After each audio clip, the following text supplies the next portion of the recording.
Hello, everybody. It's Paul Mash TV time again. Thank you so much for joining us. We got another great interview coming up for you in just a moment. But before we get into that, don't forget about the subscribe button and bell below you there. And anytime a new episode comes your way, you'll be notified. You can check those out. And as always, leave a comment on the comment section if you like. We'd love to hear from you there.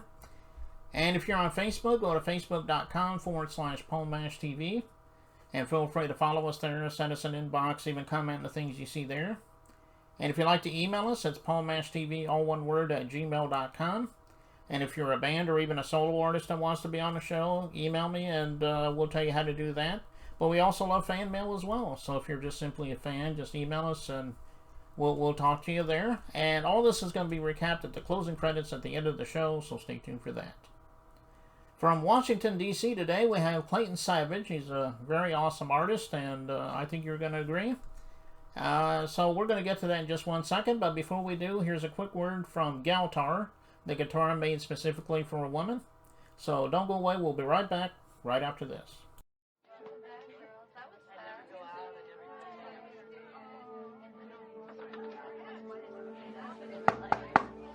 Ready in 5.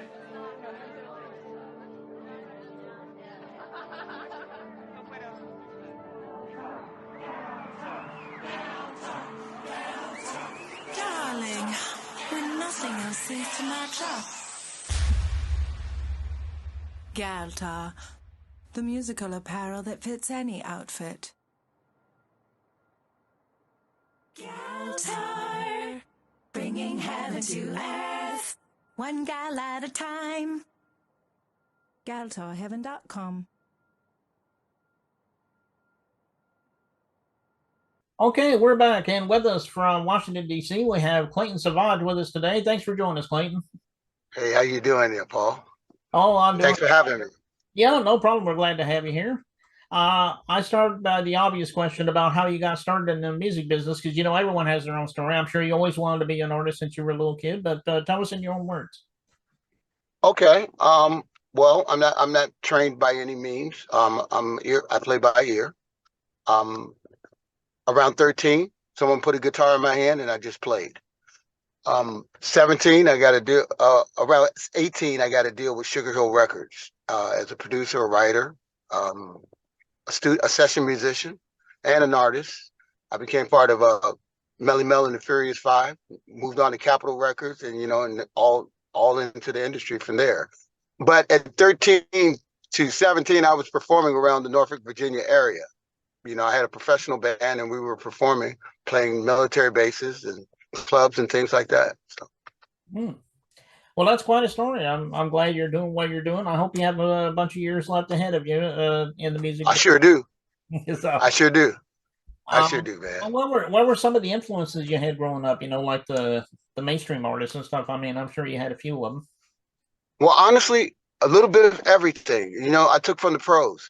For example, I studied the studio techniques, ear training, being able to discern the difference between Arif Martin's productions, Quincy Jones productions, Michael Narada Walden, things like that. Listening to how things were recorded because I didn't really have any gear. I didn't have any professional gear for years. And Casey Kasem's top 10, top 100 countdown on Sunday. That really helped me with the zone in on what is a commercially viable song. So I got the swath of things, everything from Hall and Oates to Player, to Wild Cherry, to whatever, to Captain and Tennille. Studying the techniques of that Karen Carpenter, also Wes Montgomery, George Benson as a session musician. Boston was one of my favorite bands. I absolutely loved Boston. Brian Delp singing, Tom Schultz guitar. I gravitated towards, the unique self, Phil Collins. When it comes to singing, the techniques of like the Shaka Khans, or basically anyone within reach that could be considered a leader in their style. Mm-hmm. Because that's where the excellence is. So they were just training me. When I went to Sugar Hill, I was lucky enough to be paired with Steve Jerome, who was one of Quincy's earlier engineers before Bruce Whedon. And he was also responsible for like mixing Quincy's albums, everything. He's the engineer who actually brought in the sound for hip hop. He's Steve Jerome, the king of the song.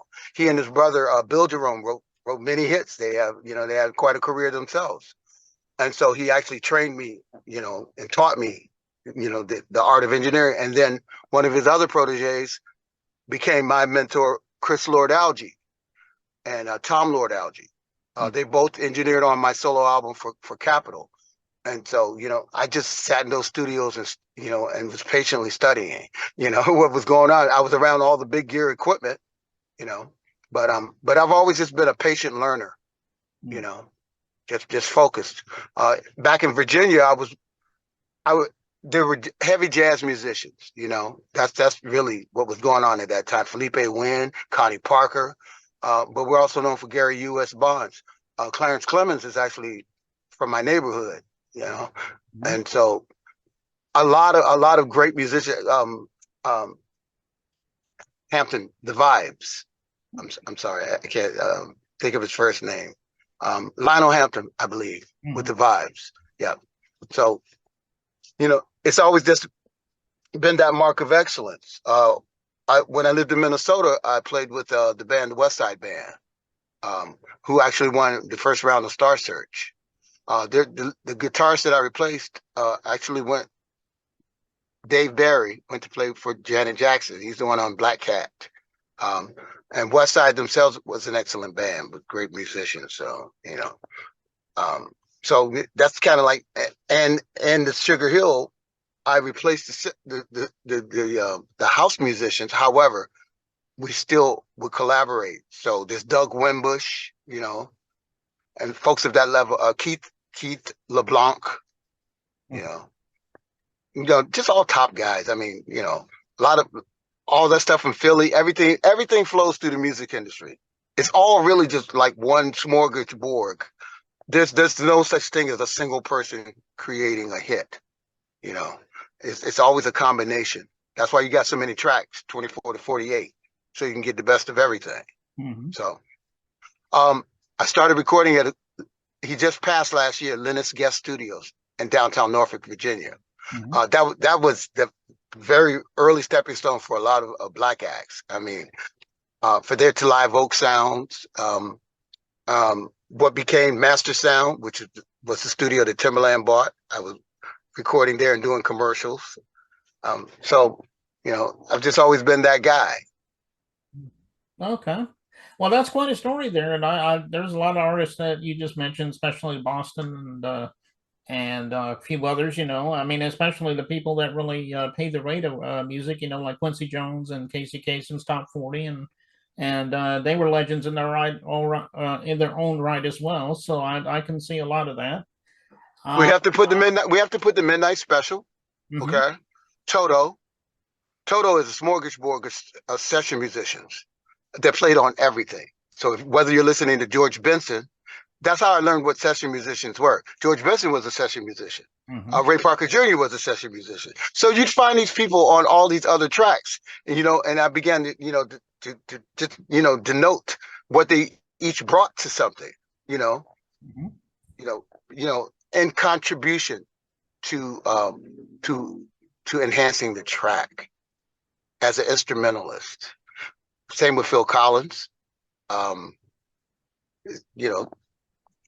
There we have it. All those people, those were all my mentors. If you could just imagine Barbra Streisand, I mean, Donna Summer, Neil Diamond, Tony Bennett, all of them, Frank Sinatra, Sammy Davis, Dean Martin, they all, Joey Bishop, Paul Anka. I mean, my goodness, man. Andy, what's his name? Andy? Oh my gosh, he's slipping my mind right now. But Beyonce actually sampled one of his songs and turned it into "Hold Up, Don't Slow Down, Don't You."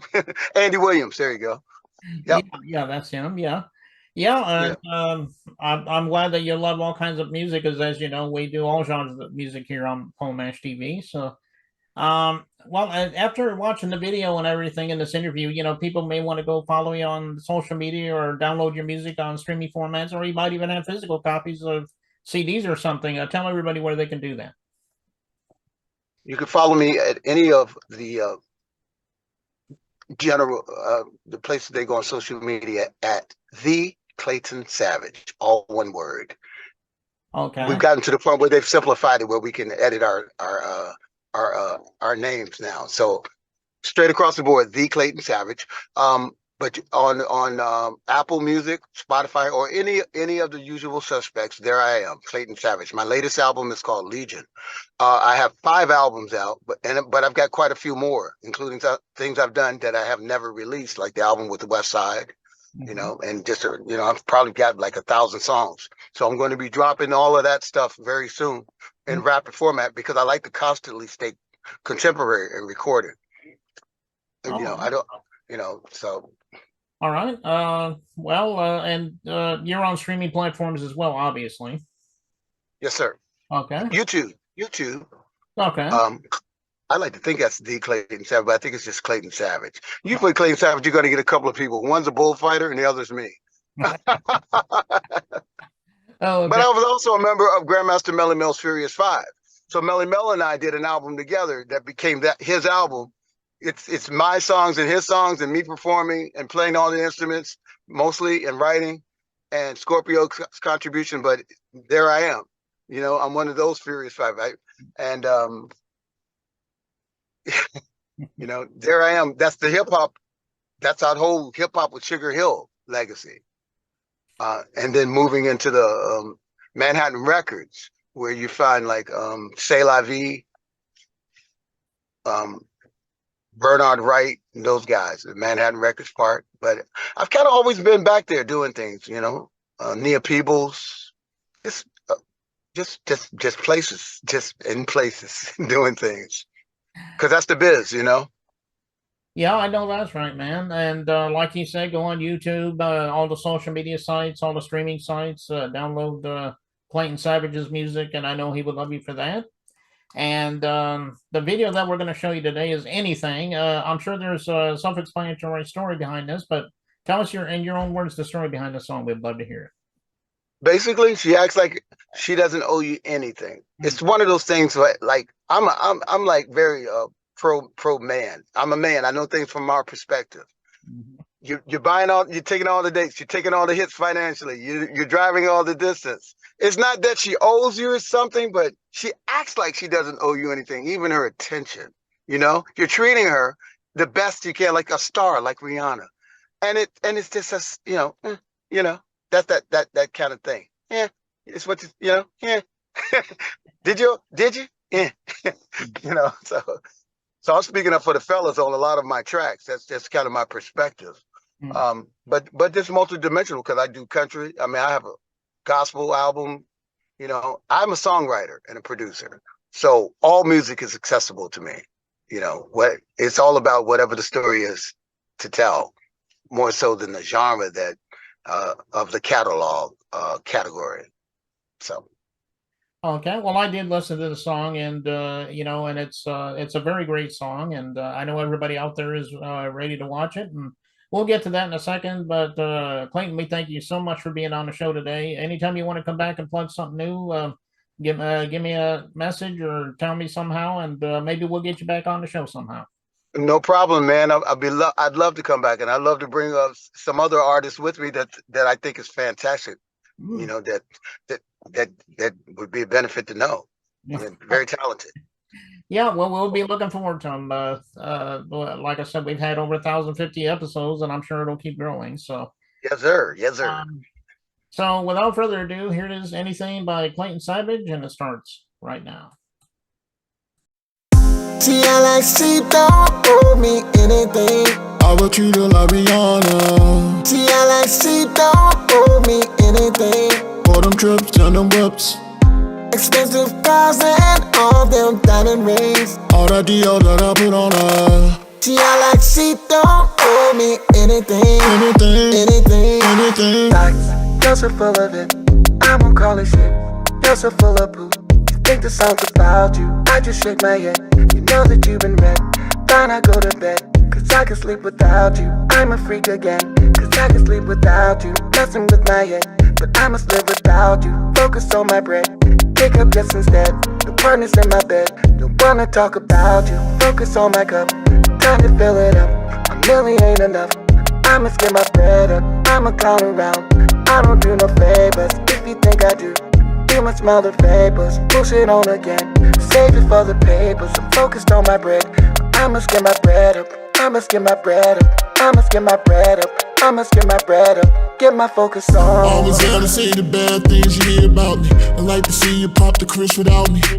I like to see you take a trip around the world without me. How the hell you say you doubt me? I want some of this, I want some of that. I don't care what you say, I must watch my back. I could get my cake up, wanna get my cake up. Don't care if we break up. Oh, gotta get my focus on. I spend my money in the way that I want, baby. See you pushing up your bra and it's on, baby. I feel you rubbing in my zone, about to get a bone, and no, I ain't dumb. I know your slick ass gon' try to rob me. Get me, got me. Stick me for my loot while you call me poppy. You won't be boosting, you won't be boasting, or wetting up your face with the man lotion. Gotta get my focus on. You can't compare no one to me, I treat you better. Keep you Gucci down, Versace up in them stilettos. You wanted wings, I gave you feathers. Back when I was locked up, I would write you letters. I kept your feet in Jimmy Choo, you had that loot, I gave you plenty letters. You wanna smoke, I getting you the finest. Made your ass a queen, the block calling you your highness. See, I like she don't owe me anything. I will treat her like Rihanna. See, I like she don't owe me anything. All them trips and them whips, Expensive cars and all them diamond rings. all that deal that I put on her. See, I like she don't owe me anything. Anything, Anything. anything.